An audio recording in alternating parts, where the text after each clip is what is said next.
Welcome to sunny San Diego for Gravity This Season. This series of videos will bring you principle-driven strategies and techniques for the sports of swimming, biking, and running, kind of a triathlon theme.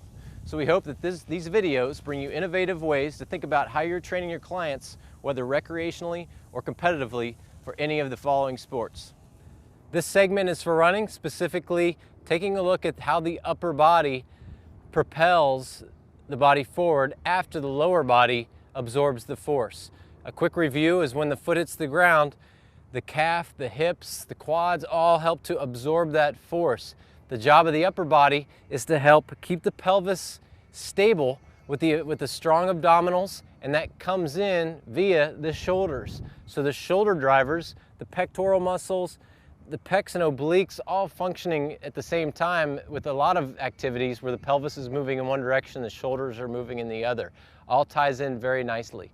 So when we look at the principles again, we're looking at a closed chain activity, we're looking at gravity, we're looking at a ground reaction force, we're looking at the whole chain instead of just one particular segment, and how the upper extremities tie into the lower extremities through the trunk.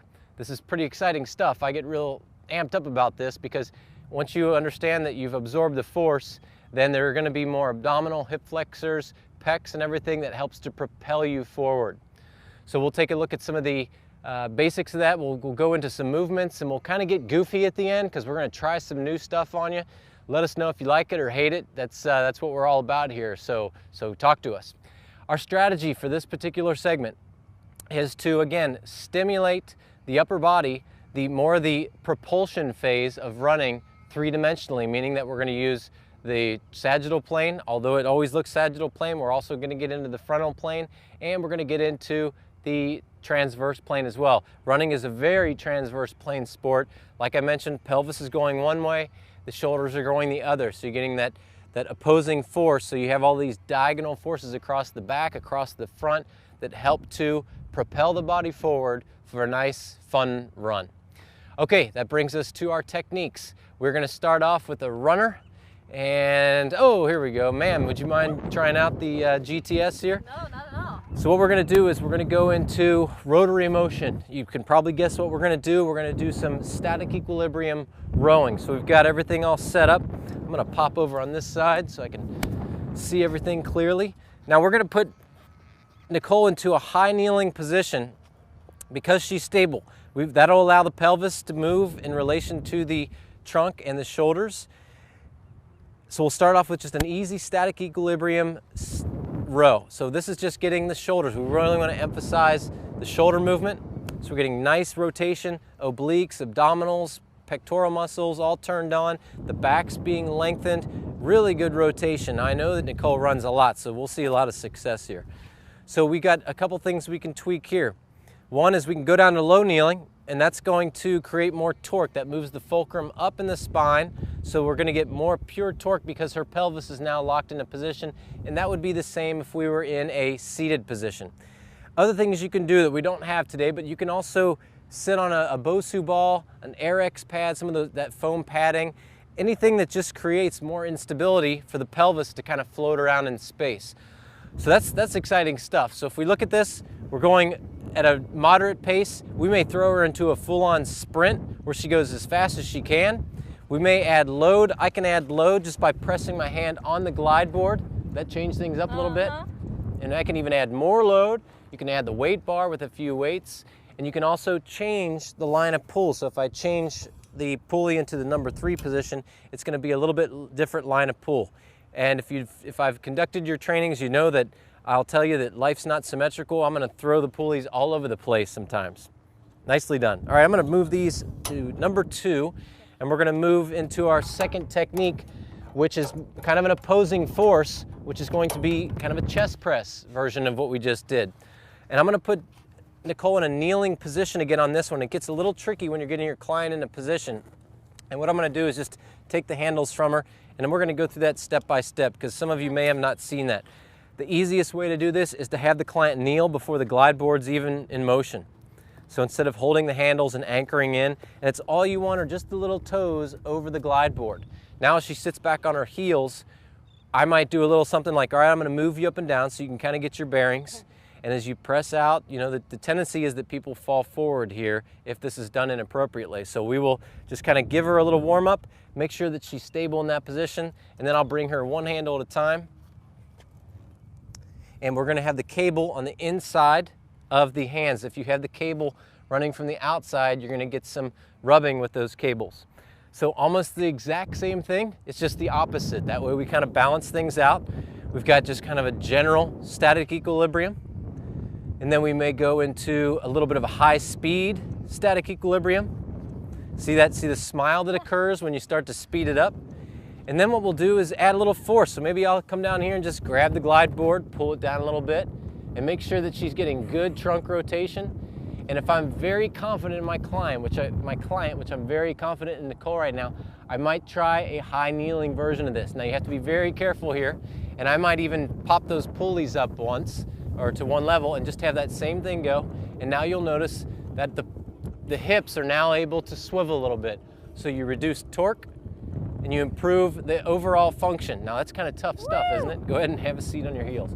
So we've got the speed, we've got the load, and now just a quick little change where we're going to exaggerate the range of motion. So I'm going to have her really come out to where she extends one arm out and really brings one back. That way we get nice lengthening across the pectoral muscles, and it ties nicely into the hips.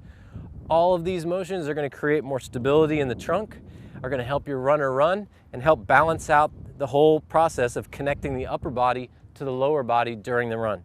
All right, you ready to get goofy? Yeah. Okay. Let's do it. What we're going to do is we're going to try some new stuff, and what that means is we're going to probably look funny, look a little silly out here, but what we're going to do is pre-position the hip. If we take a look at running again, if I'm landing on my right foot, my right shoulder is back and my left hip is back. This way we have a lengthening of the hip flexors, the iliopsoas, the quads, everything lengthened along with the rectus abdominis, the obliques, internal, external, but you see this diagonal line right here where the arm's driven back. So this is kind of my slingshot to be able to propel forward. Once my lower body does the job of absorbing the force, now I want to get that propulsion. So I want to propel. So I'm going to get everything from the hip to the shoulder to come forward. So we eccentrically lengthen, we concentrically explode. So we tried this once, I think it looked pretty good. What we're going to do first is we're going to put Nicole, and I'm going to do this safely, is have you get into position first before I give you the load, is we're going to pre-position the right hip in extension. So what I'm going to have you do is maybe lean forward a little bit more or drive the knee back, good. So now she's extended in her right hip. So what we want to do is add load to the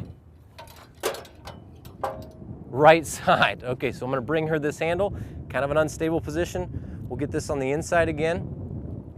And as she comes back, there you go ahead and try it out a few times. Make sure we've got it right. Okay, so here's how we know we've got it right. Pause right there.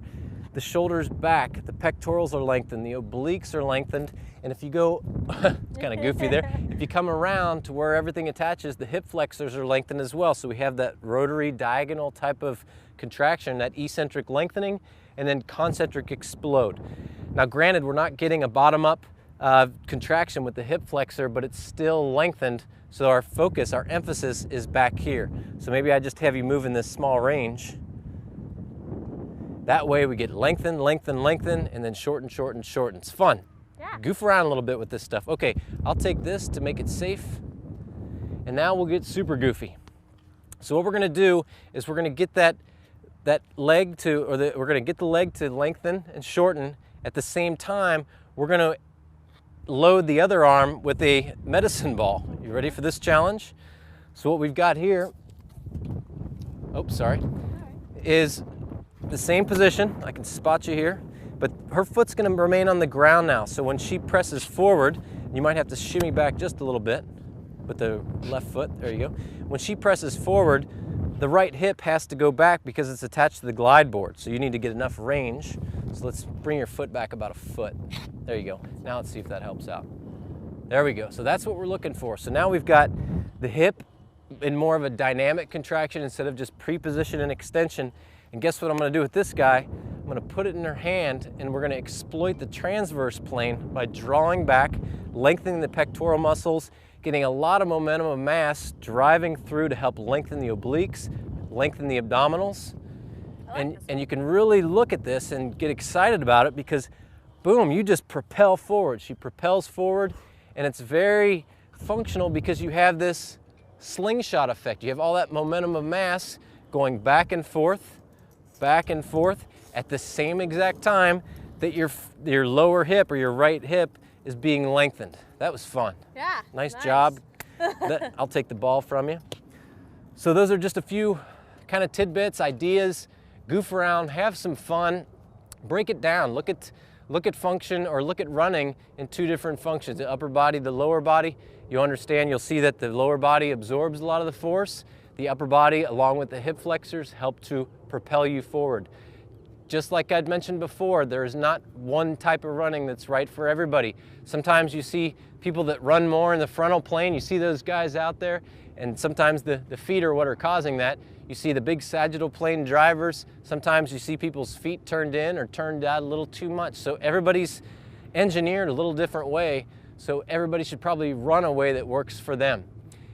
Your primary suspects, if somebody's having pain or dysfunction or they're just not having any fun with their run, take a look at the feet, take a look at the dorsiflexors, take a look at the hips, and take a look at even the shoulder for its ability to help lengthen the lengthen the abdominals, lengthen the obliques.